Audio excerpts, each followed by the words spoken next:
रोजे रखने से हमारे शरीर पर क्या असर होता है, इस पर जापानी साइंसदान ने एक बड़ी खोज की है, जिसका जानना हर मुसलमान के लिए बेहद जरूरी है। जापानी बायोलॉजिस्ट योशिनोरी अशोमी एक साइंसदान है जिनको 2016 में मेडिसिन पर नोबेल प्राइज दिया गया।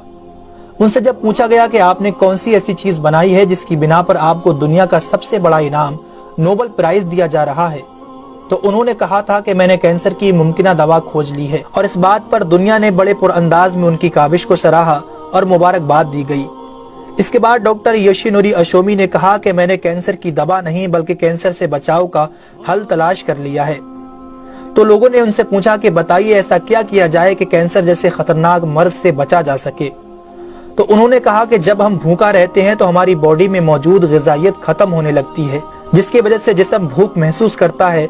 अगर इस भूख के दौरान जिस्म तक खाना ना पहुंचे तो हमारा जिस्म भूख की शिद्दत की वजह से अपने अंदर मौजूद उन जहरीले सेल्स को खाना शुरू कर देता है जो कैंसर का सबब बनते हैं।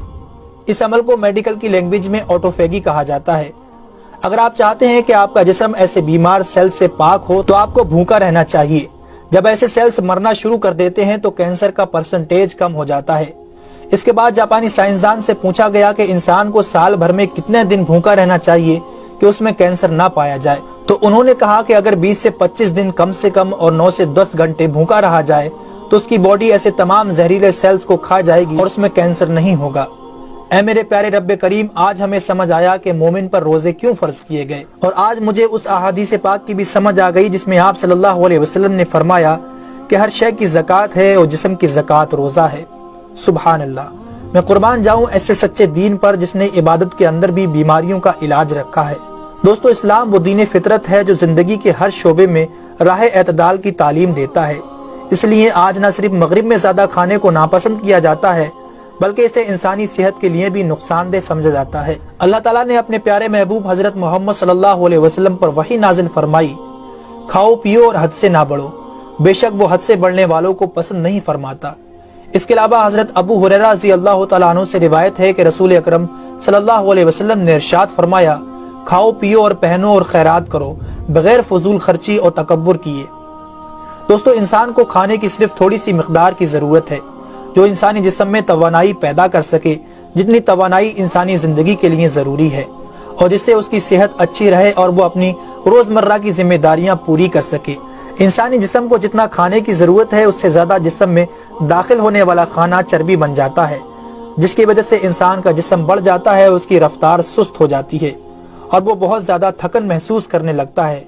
इसके अलावा इंसानी जिस्म बहुत से अमराज का शिकार भी हो जाता है। इसीलिए अल्लाह ताला ने रोजे फर्ज किए ताकि 11 महीनों के दौरान खाने पीने की बेहतियाती का अजाला हो सके।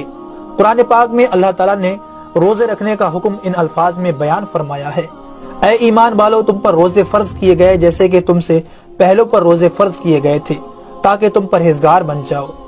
दोस्तों, कुरान मजीद में बीमार और मुसाफिर के लिए रोजे मुअख्खर करने और जो रोजा ना रख सके उनके लिए फिदिया अदा करने का हुक्म दिया है।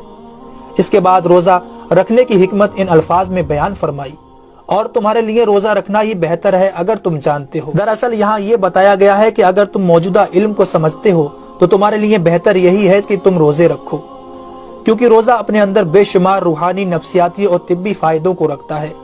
रोजे की तिब्बी अफादियत की तरफ निहायत मुख्तसर मगर जामे इशारा नबी अकरम सल्लल्लाहु अलैहि वसल्लम ने इन अल्फाजों में बयान फरमाया, रोजे रखो और तंदुरुस्त हो जाओ। अल्लाह रब्बुल आलमीन हम सब को इस महीने में ज्यादा से ज्यादा नेकियां करने और सारे रोजे रखने की तौफीक अता फरमाए।